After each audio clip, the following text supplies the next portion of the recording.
Good morning, Quadcopter 101 here with a review of the Syma X5SW. I don't know if you can see that or not, but there's what my X5SW is seeing. It's the X5SW, if you didn't know already, is the Wi-Fi version of the Syma X5S. Now, I haven't flown this yet, so I don't know if the wind bug issue has been corrected with this quadcopter, but I'm going to stay here in the shade so I can see what my camera is seeing. Can you see what my camera is seeing on this quadcopter? I think you can. I put an anti-reflective screen on there finally. I spent about 50 cents and got one, and it works pretty darn well, reducing the glare off my screen so that you can kind of see what it is. Now, this one thing I want to talk about the X5SW and the Wi-Fi version here is, if you look at the camera on this thing, it does not include a camera card. If you want to record the aerial video, you have to record directly to your phone by pressing that button right there on the screen.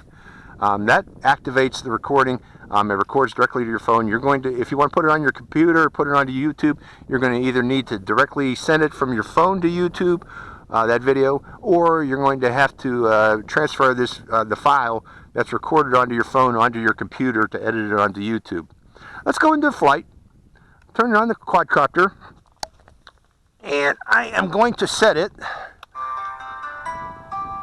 and I lost the Wi-Fi transmission just as I did that. I turned off the quadcopter. Sorry folks, hold on, we'll get right back to this. Okay, the transmitter's bound.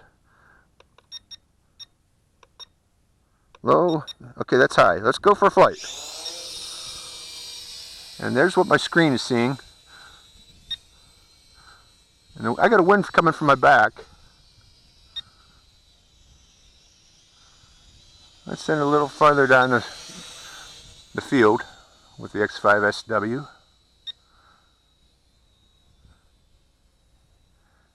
This actually works pretty well, this Wi-Fi on this one. But I'm concerned about the wind bug. But again, we don't have much of a wind today, so I'm going to have a hard time evaluating that. I better hit record.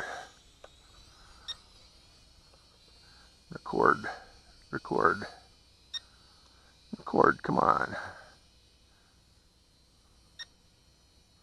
Doesn't want to record. Let's bring it in so I can record. I should hit record before I even took off. It might be my screen, folks, is what I'm saying here. It might not be the quadcopter's fault. Let me land it for a second out in the field there. Let's bring it up close. But at least you're seeing what I'm seeing on the screen here. Actually, I guess you could fly this one FPV very well. Landing it, gently. Okay, why didn't you record? Okay, now you're recording. Let's go for a flight again. Hello. Let's go bug those ravens over there. I love bugging ravens. I can see them. I'm out in the sunlight and I can actually see this. Damn. Go after him. So, for those of you who want to fly FPV, I can actually see the screen. Go invest about 50 cents or a buck and get some of that anti-glare coat. It works very well. This is flying okay. But then again, I haven't had a breeze pick up yet, but it seems to be flying very well.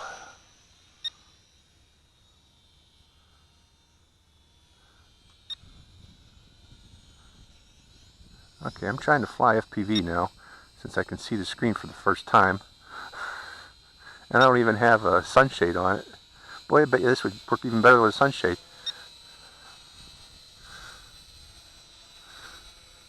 Can you see what I'm seeing, folks?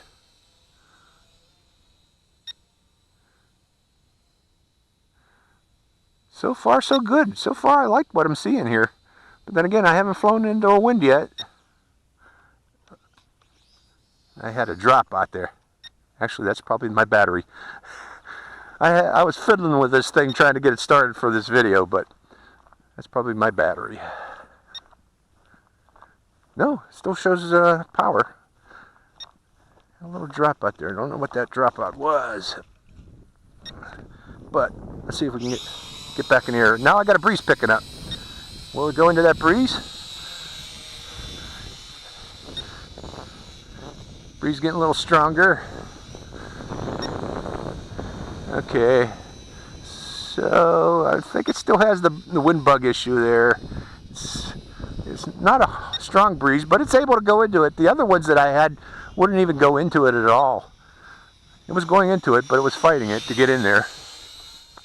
So if you're outdoors, you know, this isn't a windy day flyer. But I'm having fun here playing with actually being able to see the screen for the first time. Very nice clear picture from this quadcopter. And it's, I haven't had a dropout yet in the picture. Not that I noticed.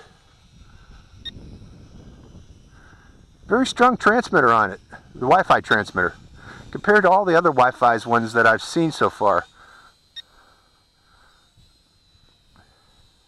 You know, the other Wi-Fi FPV flyers. What was that dropout? There was another dropout. I don't know what that was. But then again, my batteries are weak. That's the problem. I'm sorry, folks. That's not the quadcopter's problem. Take a look. Hear the beeping? I didn't charge my batteries. But let's end it right now on a high note. Ending the video, stopping the video. I'll have to do this video again, folks, but this is my first look at it. Again, I am kind of impressed with what I'm seeing here. It's able to fight the wind better than the X5SC models that I've seen, the previous ones. It's still not perfect though. There's still some issue going into the wind, strong winds. As the wind picks up to about 5 miles, it starts to have problems going into it. But the other ones that I flew, I guess I've lost Wi-Fi reception on that. No, I've still seen a picture. I don't know what that was. But, oh, I guess probably got an email is what it was. But others that the other X5SC and the X5SC-1 would not even be able to fight this little 3-knot breeze that I'm feeling right now. This one is able to go into the 3-knot breeze, but it gets any higher, it has problems. So in effect, I like the X5SW. I'm going to try to fly it later today out in the desert and charge the batteries on this transmitter so we don't get dropouts like we just had. So let's go for another flight a little bit later. Hope you enjoyed this flight, my first look at the X5SW. It's Quadcopter 101. Wait a minute here, Quadcopter 101. Can you see that? Quadcopter 101. Wait, let me look right into the picture. Quadcopter 101 signing out. See ya.